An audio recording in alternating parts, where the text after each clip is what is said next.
ప్రభుత్వం ఓటు వద్దు, పవిత్రమైన ఓటును విలాసాలకు అమ్మవద్దు, మన ఓటుకు ప్రగతి బాటలో నడిపిస్తాం, ప్రగతికి మెట్టు మన ఓటు, మీ ఓటే మన భవిష్యత్తు, ఓటు హక్కు యువతరానికి ఒక ఆయుధం, స్వచ్ఛందంగా ఓటు వేద్దాం, సుపరిపాలన అందిస్తాం, ఓటు విలువ తెలుసుకో, భవిష్యత్తును కాపాడుకో, ఈ భవిష్యత్తు నీ ఓటే నీ ఆయుధం, నీ ఓటు నీ హక్కు.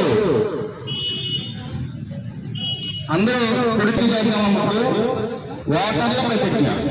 భారతదేశ పౌరులమైన మేము ప్రజాస్వామ్యంపై విశ్వాసంతో మన దేశ ప్రజాస్వామ్య సాంప్రదాయాలను స్వేచ్ఛాయుత నిష్పక్షపాత ప్రశాంత ఎన్నికల ప్రభావాన్ని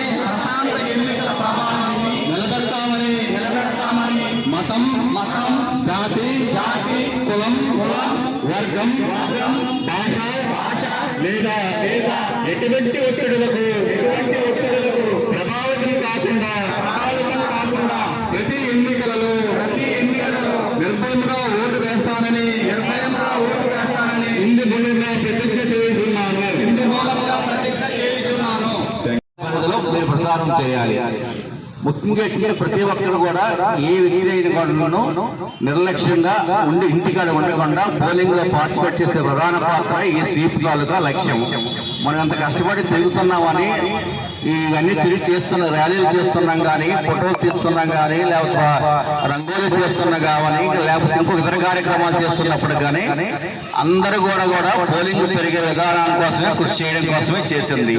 అందుకే మీరు ప్రతి ఒక్కరు కూడా ఈ లక్ష్యం ఉద్దేశంతో డిపార్ట్మెంట్ లో కానీ మీరు ప్రతి రోజు కూడా ఏదో ఒక కార్యక్రమం చేయండి.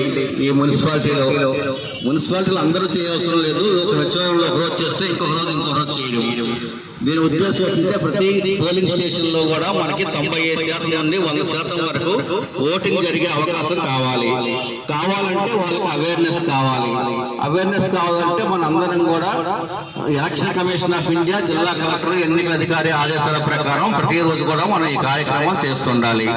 మీరే కాకుండా మన జిల్లాలోనూ 7 నియోజకవర్గాల్లోనూ అన్ని మండల కేంద్రాల్లో కూడా ఏదో ఒక పోలింగ్ స్టేషన్లో ఈ కార్యక్రమం చేస్తుంటారు, మీకు తెలుసు. అందుకే మీరు అందరూ కూడా ఈ కార్యక్రమం చేసి ప్రతి ఒక్కరూ ఓటింగ్ లో పాల్గొనడం, ఆ ఓటింగ్ లో పాల్గొనేది కాకుండా నైతికంగా ఓటేయడము, నైతికంగా పార్టిసిపేట్ చేయడం, ఈ రెండు చాలా ఇంపార్టెంట్. ఏ వ్యక్తి అయినా ఎథికల్ గా పార్టిసిపేట్ చేయడము, ఎథికల్. ధన్యవాదాలు తెలియజేస్తూ ముఖ్యంగా ఇప్పుడు స్లోగన్స్ చాలా ఉన్నాయి. ఆ స్లోగన్స్ మన మేనేజర్ గారికి స్లోగన్స్ చేయమని కోరుతూ